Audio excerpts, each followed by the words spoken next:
Hear me? Oh, Yes. look at those All right. luscious locks. By Oh the my way, God. we're gonna have to do some pickups for Greywoods plot. So, ew, sorry, Yeah, pal. Gonna have to chop them that's that's all right. That's all right. On the run. Years later, on the run. on the run. It was going to be a three-person with glasses gang, but Oh yeah. I can't find my glasses. So I was like, okay, let's do it without glasses then. I No love that worries. we got like a couple reviews that were like with only four major players in the whole cast and crew. It's shocking that three of them wear glasses through the whole thing. I gotta say, I really did enjoy the film. And it was super great. For me, it was I gotta give you guys kudos because I felt like I was watching like a cult classic film, like from back in the day and just seeing it nowadays, you Yeah, know. thanks. So I was like, when I finished it, I was like, I got this feeling that it feels like this film has been here for so long, and but it hasn't. It's just recent. Thank you. Yeah. Yeah, I So think we kind of tried to pull that off with both of our movies, making them like of a certain era that's sort of okay, throwback, but with elements of like weird, like almost like a timelessness where we're showing like old guns, but also new cell phones, but also like every like vehicles that are from Yeah. the 90s. Like nothing really makes sense. And that was sort of intentional so that people go like, when does this movie take place? What is happening? Yeah. Yeah, I was actually asking that same exact question when I was like starting the film. I was like, but wait, there's iPhones, but then Right. this character's playing like the classic Game Boy, Yeah, and Yeah, then and I'm yeah. like, but what era are we? Right. You know, Yeah, totally. but I really did enjoy the film. So Josh and Daniel, thank you very much for joining us here at the Nerdy Basement to giving you Yeah. a time to talk about Greenwood's plot. And I got to say once again, like I mentioned, kudos to the film. I really did enjoy it. It had so many elements and aspects that I like in horror films, and as well, you got the comedy aspect. Plus, I gotta say that um, I'm just gonna start up with this question. I Mhm. really do enjoy and love black and white films. We've seen them recently. It's been something that's up and coming in recent films like Malcolm and Mary and some other films that were filmed in color and then transcended to black and white. And you guys did the whole film in black and white. It is a very tedious process to film in black and white, or nowadays everything is digital, so you just put Mhm. in the filter in the editing process, but it's still kind of hard to make it look really good. So what Mhm. was the process that you guys did filming and then going to this black and white aspect to make sure that everything looks crispy and good? yeah. So when we first started filming, we didn't film it in black and white. We did like Okay. a first attempt at the Yeah. movie and we shot in color. And then when we went back and looked at some of the footage we filmed, Daniel and I just sat down and talked. And I don't remember the exact conversation, but there was definitely a moment where I'm like, dude, check this out, how good it looks in black and white. Yeah. And Daniel was like, dude, the movie is literally like a throwback to the old movies. Like, why don't we do it black and white? So when we went back out to film the second time, we actually used the monitor, like an external monitor, and we made the monitor black and white, which I had kind of forgot until you sent Daniel sent me a picture the other day of the monitor and Keith, who plays Yeah. Miles in the movie, on the monitor. And Okay. I'm like, oh, that's right. We did the whole thing in black and white. Like we didn't even watch it in color. So Yeah. technically everything is filmed in color, Yeah. but I never have seen most of it in color. I've only seen it in black and white. Okay. And Yeah. so then when I color corrected it, one of the things I found with black and white was you have a lot more you have a lot more dramatic control over the colors because you can do some crazy stuff with the actual colors to make things pop and to make things look interesting. But at the same time, you also have to work inside this box of gray tones. So to Yeah. make it actually pop and like to get that depth is so much more challenging. So I basically had to like relearn color correcting completely to do this movie. Um, but we edited as we went. So one of the cool things we found was we learned how to light for black and white as we looked in the footage we had. So I would send stuff to Nathan Strauss, who is sort of like my assistant director, and he plays the fly man in the movie, or Igor, or whatever you want to call him. And so I would send footage to Strauss and I'd be like, dude, when we light, we got to make sure that we're putting the light like behind the trees, so it's highlighting the trees, and put the light in a certain spot that's completely unnatural and completely different than in color. But it really makes it pop like the old Universal monster movies, I think. And I sent him clips from Wolfman and was like, dude, look at how Wolfman does the woods. Do you think we could make the actual woods? Because we filmed in my sister's backyard. So I was like, do you think we can make my sister's backyard look like an actual soundstage, like back in the 40s? And I think we kind of pulled it off. There are some shots where I'm like, this could be a soundstage. Like, there's no reason this is, needed to be in the woods, or couldn't have been made in that Universal back lot back in the 30s. So yeah, we were pretty proud of the fact that we were able to pull that off. And then, the other thing we found was like going to black and white made certain things a little more bearable. Like when it gets really gory at the end of the movie, and my face is being mutilated, we found that looking at it in color was like distressing, where we're like, oh my God, this is really hard to watch in color. But in black and white and out of focus a little bit and stuff, we found a way to make it still like enjoyable to watch and sort of throwback to that era without being like a modern torture porn, which we didn't want out of this. So yeah, it definitely had its benefits to go black and white. So I noticed that both of you wrote the film or the story and the script. What inspired you both to make this like modern day horror, even though it has a lot of aspects of like classic horror as well? Great question. Yeah, I think we kind of like Josh was saying with the black and white, we kind of like kept falling into it. Not intentionally at first. Josh had done note cards. We had done an initial note card run of, guy turns into monster, and it was originally a Spider-Man, actually. Yeah. Oh, whoa. Yeah. Which would have been way, I don't know how we would have pulled it off financially or otherwise, but it would have been gnarly. But yeah, we just like, once we leaned into, I think, like I said, we don't know when we decided with black and white, but once we did, it really, like, all the chips fell into place. Then we're like, okay, we're doing a classic monster film with a modern touch. And so we just actively leaned into it every chance we could. And we decided to go black and white so early that those, answers came to us like on set. And so, yeah, it was intentional, but I think sort of subconscious, until we really found the movie as we were going. And we're like, oh yeah, now that we know that our creatures and our, mad scientist and whatever all play those roles, we can really, lean into it. So yeah, I think with the independent filmmaking, that's the big thing too. Like, there were certain scenes that Daniel and I were writing like weeks at writing and editing and filming weeks before we were going to our first film festivals. And we had that ability to just like keep making stuff and keep fixing scenes that didn't work, or keep trying stuff out. And that's how we sort of found who the characters were as we went, which is something that you don't have the benefit of doing if you're not doing it with 4 friends and no budget. We could build things as we went. Or like the whole scene that takes place in the woods with the people and the trees and whatnot, which makes no sense to anyone who hasn't seen this. Like, what the hell are they talking about? But if you see it, that was something we just filmed over my birthday with friends. We like had a party and invited people out, and I was like, don't bring gifts. We'll bring food and booze. You guys, instead of bringing gifts, bring monster costumes, like zombie costumes. So everyone ran to like Spirit Halloween, got their zombie costume, and did it themselves. And then we just filmed in the woods for my birthday.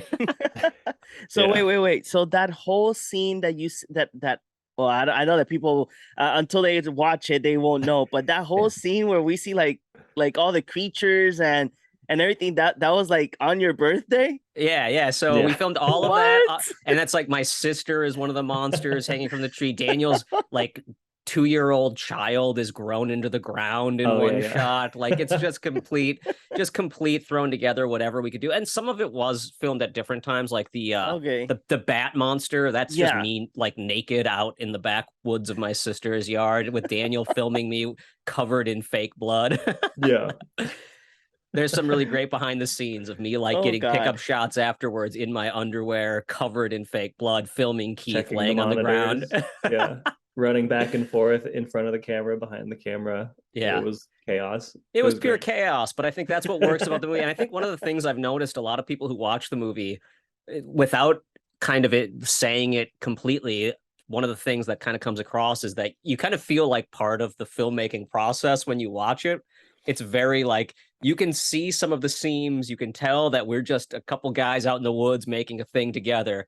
And I think that kind of adds to the fun for people who are into that low budget, do it yourself sort of filmmaking, which is sort of, you know, the first half of the movie, we really tried to hit a, you know, Richard Linklater early years, Kevin Smith Clerk style, like comedy. And then the black and white just adds to that, like throwback to the 90s when they were still running on black and white film. We really wanted to hit that vibe through the first half. And I think that that lends itself to people feeling like they can get to know these characters, even if they're not the most lovable characters, just like the Clerks characters are, just like the Slacker characters are. We really wanted it to be like that, where it hinted at that 90s.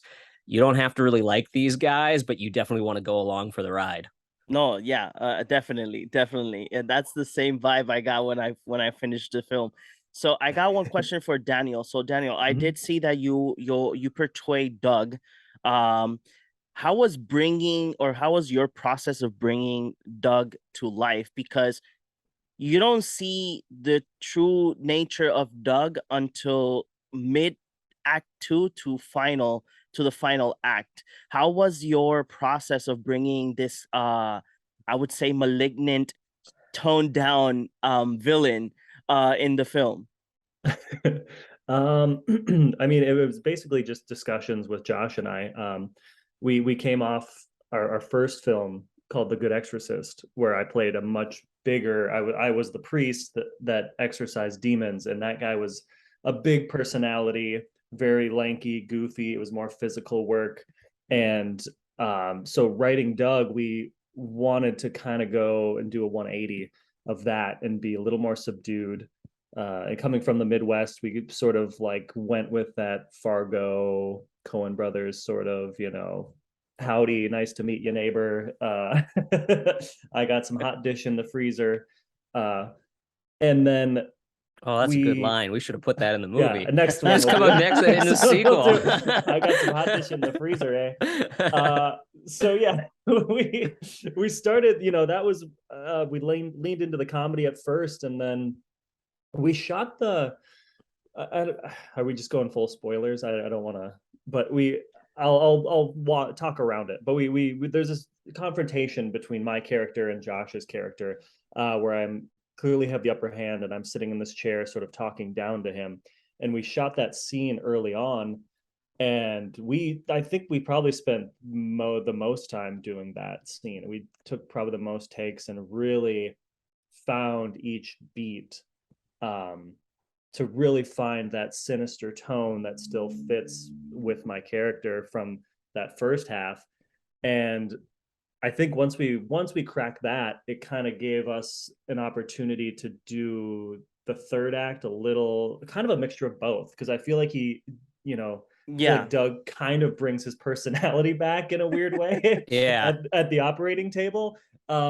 So yeah, it was basically just kind of writing the humor first for when you first meet him, to kind of give him that, you know, neighborly, unsuspecting tone. And then once we did the confrontation between Josh's character and myself, that was like sort of the catalyst of like, okay, this is how dark he can go and how deep he goes into himself. And then from there, we kind of meld the two. Okay. So, to be clear, though, when he says we talked about it, but by actually talking about it, I had written the note cards for what Doug was supposed to be. I knew what the whole plot of the movie was, and like I had written this sinister mad scientist who, you know, does what he does. And I got to set, and the first day we were filming at the cabin, it's when we first meet Doug, and Miles and Dom run over to him and they're like, nice to meet you. And he's like, you're the boys with the tape.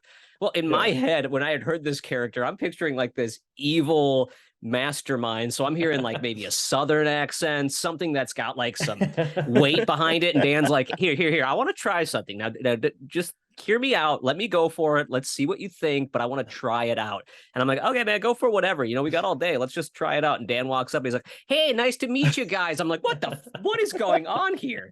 So that was as much as we actually talked about it in advance.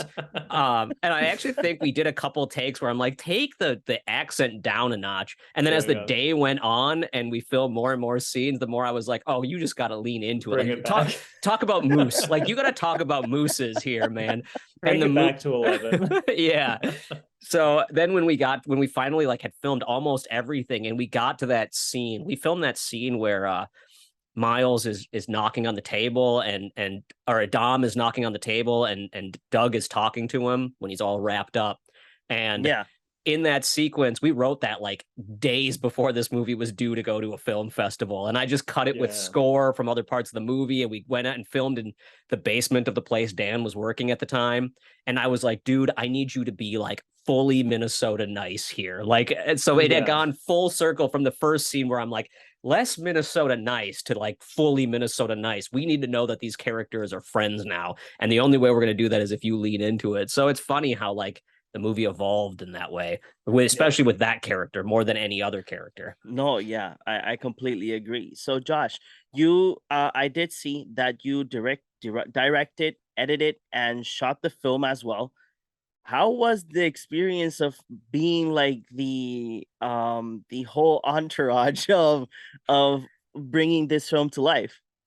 Yeah, so I mean that was sort of the intention from the beginning, was to try to make something with the small crew that we by ourselves and like not have to hire a bunch. I hate having people work for me if I can't pay them, except for Daniel Strauss and Keith. But except for lifelong friends. Except for lifelong friends that are used to this scam. Yeah, exactly. So I didn't want to have to bring on a whole bunch of people. And so I was like, okay, well, I'm going to have to get in front of the camera. I'm going to do all this stuff and I'm going to edit myself and I'm going to use this as my film school. That was sort of the original intention, to prove to myself that I could do it. But there were the issues that I had, and it was definitely not an easy task. But the reality is none of us really took on just one role. Like Strauss was directing sometimes, Daniel was directing sometimes. Like in as much as I had drawn out storyboards, I was sort of like leading it, but at the same time, I was giving people creative control as much as I could. If there was a line of dialogue that someone could throw out that would help, I was like, yeah, I'll say that works. Or we just did whatever we could. There's a shot in the movie that was a throwaway thing that Daniel filmed for social media where it's like the camera is moving down the surgery table on like a white sheet, and Daniel just filmed that with his cell phone. That was like not a shot that we were going to put in the movie, and Daniel sent it to me and he was like, what do you think of this shot? And I'm like, oh, that's in the movie, done. And so like there was a lot of that, just figuring it out as we went. So everyone was a part of the entire process. You kind of have to credit people where they played the most in, but at the end of the day, the movie is just made by Keith, Strauss, Daniel, and I. Like we all did our part. No, that's amazing. I think once Josh, I mean, he behind the camera, he sort of set the template for these are the angles I'm getting, this is how I'm moving the camera, and let all of us kind of go with it. And once we saw the vision, we're like, okay, cool. And then anytime he's on screen, it's like somebody else has to be moving or pulling the focus or whatever. So the four of us were just a tight-knit crew. It was just the four of us out there, and we're just like trying everything and hoping it works and seeing what sticks. And although there are some like absolutely hilarious behind the scenes things where I'm like, Daniel's dragging me in a bag and I'm in the bag like hollering orders where I'm like, Strauss, make sure you're getting the highest angle you can get looking down at Dan, but I also want to see like just the most ridiculous stuff happening. Oh God. So one of my other questions would be is that I did making a little bit much more research behind you guys, like that I could, do a constructive like questions. I did notice that in the film's IMDb credits, it does say that the film was supposed to be released on 2019. And we're now at 2022. That is where your film is going to be released worldwide on September 16th. Yep. So was it because most of the people that I have interviewed, most of their films have been affected by the pandemic? Was your film another one that was affected by the pandemic, or was it other things that happened behind the scenes that you guys couldn't control? I think it is and it isn't. I mean, from the Yeah. beginning, we aren't like really professionals in the Yeah. sense of like we aren't playing the film business game. And so Okay. like what happens a lot of the time is this happens a lot where films hit film festivals, they do a bunch of stuff. They've spent a couple of years before they, or at least a year before they actually hit the market.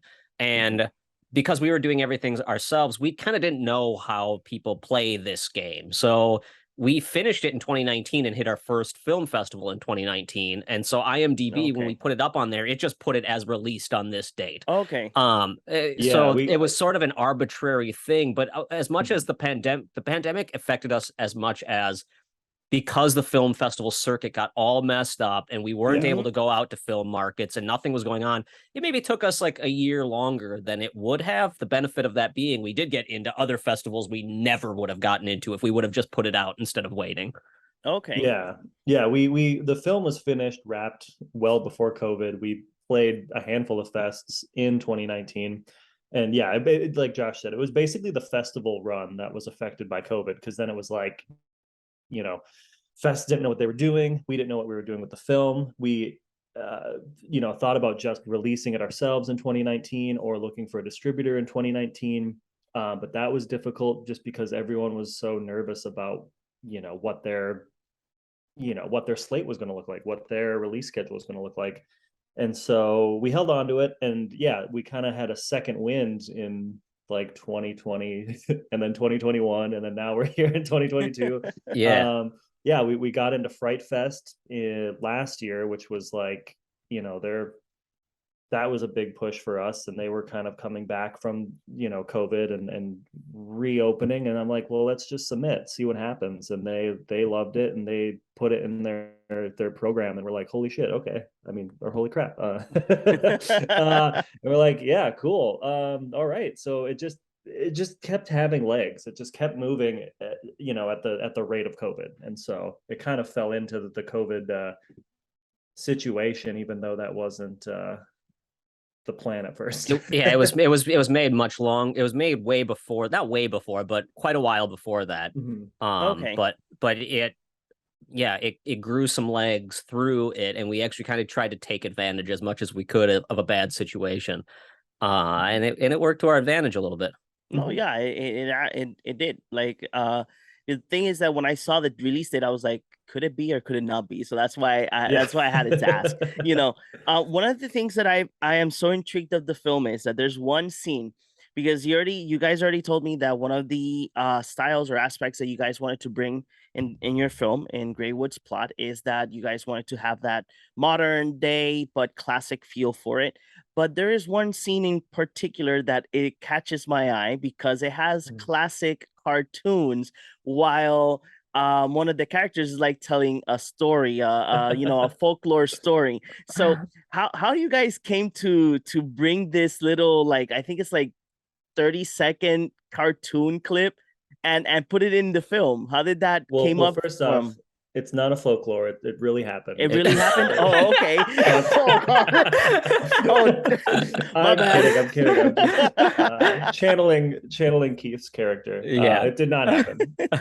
Josh can tell you what happened. I honestly, so I'm an animator by trade, so I was just like, you know what? I want to put cartoons into my movies. I love it when a movie will just break into a cartoon. It's just so fun. And part of it was I knew that this movie was going to get twisted after that part. Like up until that point, I think the audience is kind of just like, okay, it's kind of a campy horror movie comedy thing. I'm like, I need to ease the people into the fact that we're going to have a living forest and a dog boy. Like, we need to play this very close to home. So I wanted that like transitional scene of like anything can happen in this weird movie. Okay. And I wanted to animate something. And there's also the like dream sequence with the animation where Keith is like got unicorns and stuff running by him. So I know a bunch of animators. So I hired an animator to do that scene, and then I hired an animator to do the artwork for the dog eating killer hobo scene. So ridiculous. But I honestly, where this actual story came from, I truly I lived by a bridge, and I remember I think that looked exactly like that bridge in the movie. Like that's based on like the train track that runs by my house. And I feel like I had at some point told my children to like not go over in that area because of killer hobos or something. And maybe I was like walking to the gas station and thought of it. I have no idea. And I just But a Keith lot of really brought that story to life. He did. That was one of the funniest moments because Keith is not that guy to get into like he doesn't get into things. He's like most of the movie you can tell he's very kind of like mild mannered. That's like Keith's real personality is very like humdrum. And so I had him over and I'm like, dude, we're gonna do the VO for the animated sequence. And I'm like, just go for it, do whatever you want. And he like brought this voice where he's like, oh, what a beautiful little neighborhood we have. And I'm just like, oh my God, we are leaning into this big time. So we went for it. And yeah, it was a lot of fun, but a lot of Daniel and my writing style is to just essentially try to surprise and shock each other at any given moment.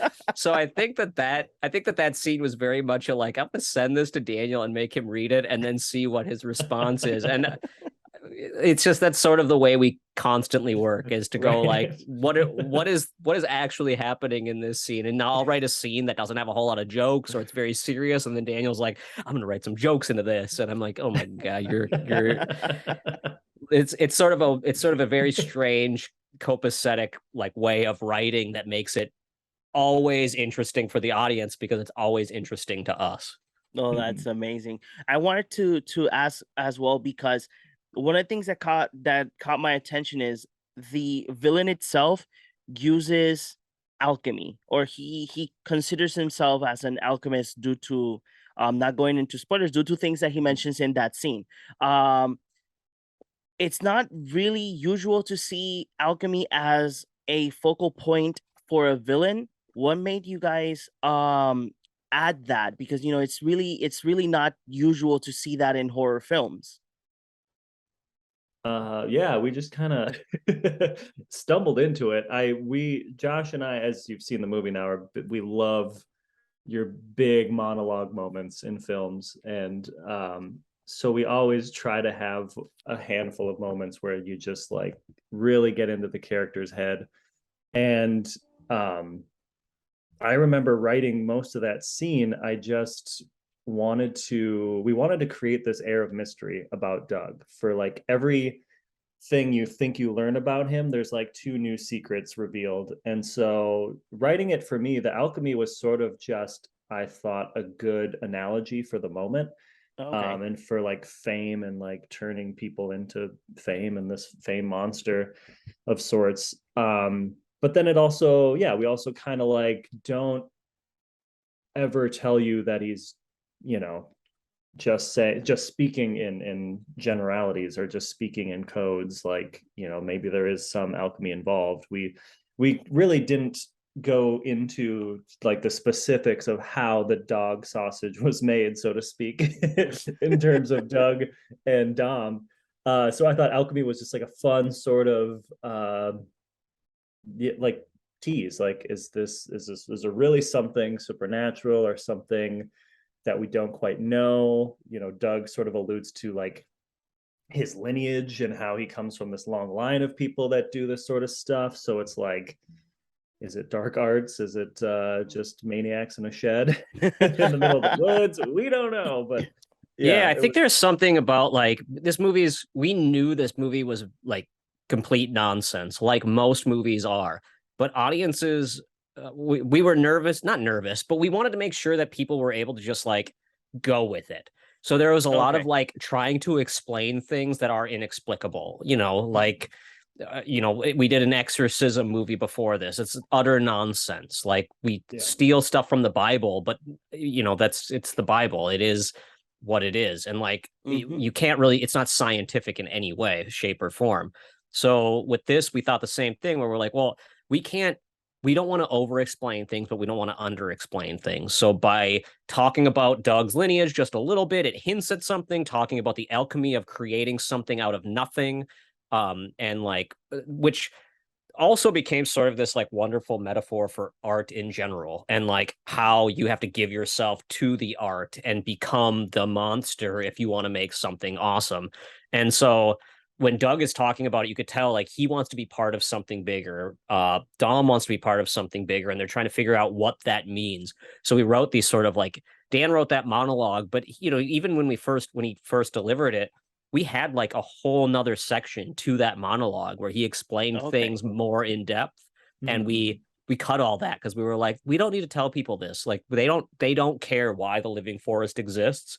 They'll figure it out on their own if they want to, or they'll just have fun with it as a monster moment. Or if they think that that's stupid, they're going to think the whole movie's stupid, because it is nonsense. It's a fun throwback movie, just like Frankenstein. As much as people want to say there's science behind it, it's not really that scientific. It's like hinting at little things that could be scientific, but not really. Yeah.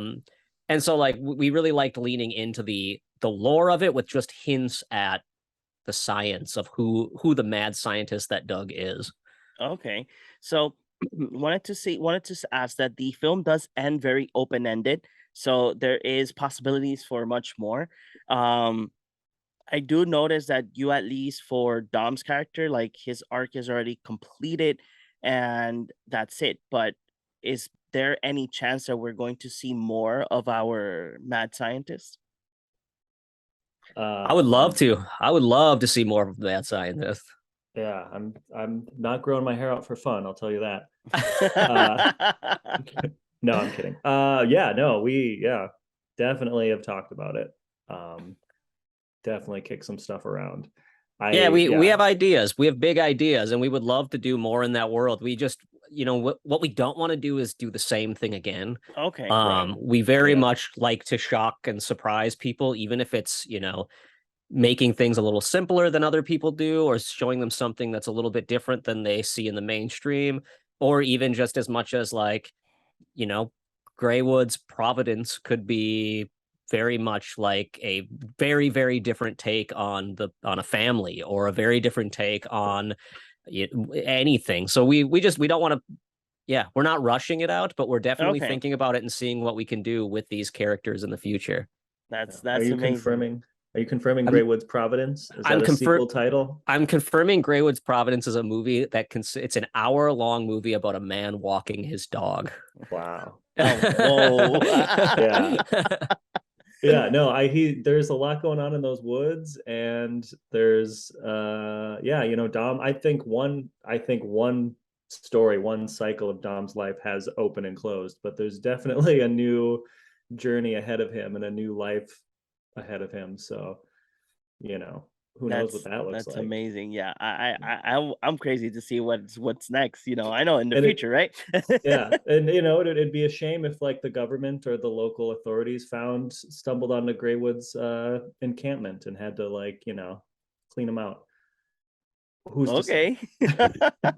Who's to say?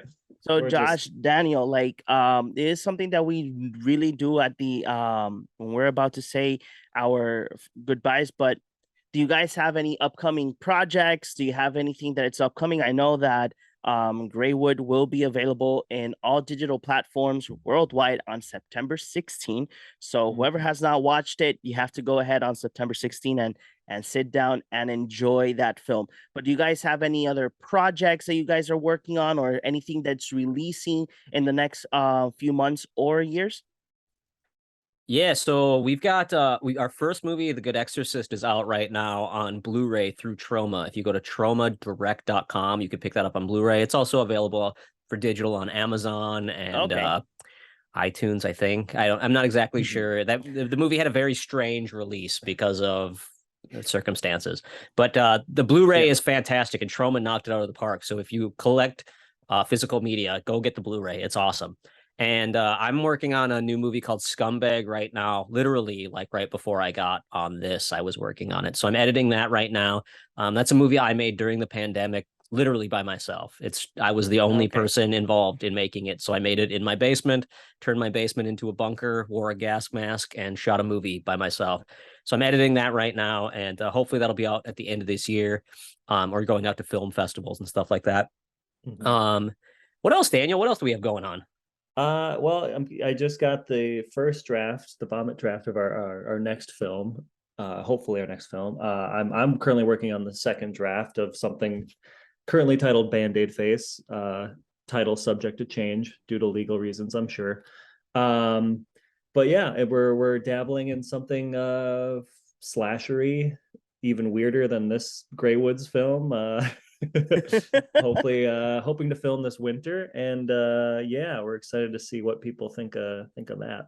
That's amazing. We're also putting together a pitch for The Good Exorcist, the animated series, that I'm hoping to have done in the next little bit. We have like a pitch Bible. So if anyone listening to this is interested in an animated series of The Good Exorcist, producing it, contact me, because I could send you something right now. But I'm also working on a little animated pitch of it to try to get out to some of the streaming services and networks and whatnot. So we'll see if we can get that out there, and who knows what else. We've got tons of stuff. There's always something in the works. You could follow us on all the social medias or on Patreon, and you see what we're working on at any given week. That's amazing, guys. Thank you very much, Josh and Daniel, for giving us this huge chunk of time to talk about Greywood and your projects and everything. I do hope that on September 16th, you guys keep getting those good reviews and good vibes for the film. And I really do hope to see Greywood's Providence, in the future. See what else can we dwell in those places. So thank you for joining us in the Nerdy Basement. And as well, I hope that we can get to see more projects and things happening with you guys, because again, you guys threw everything on that film. I really do love it. I really do like it. I need to check Thank you so much. I need to check The Good Exorcist, though. I did not know that was from you guys. So I did see it, but I'm gonna check it out.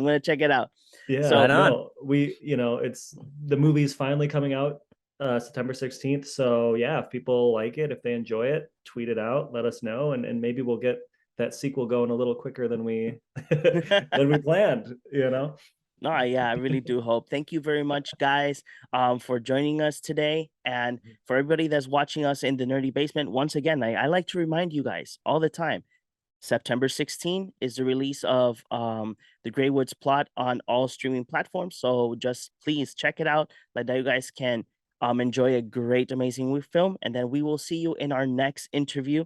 So see you later. Bye-bye. Thank you so much. Thank you.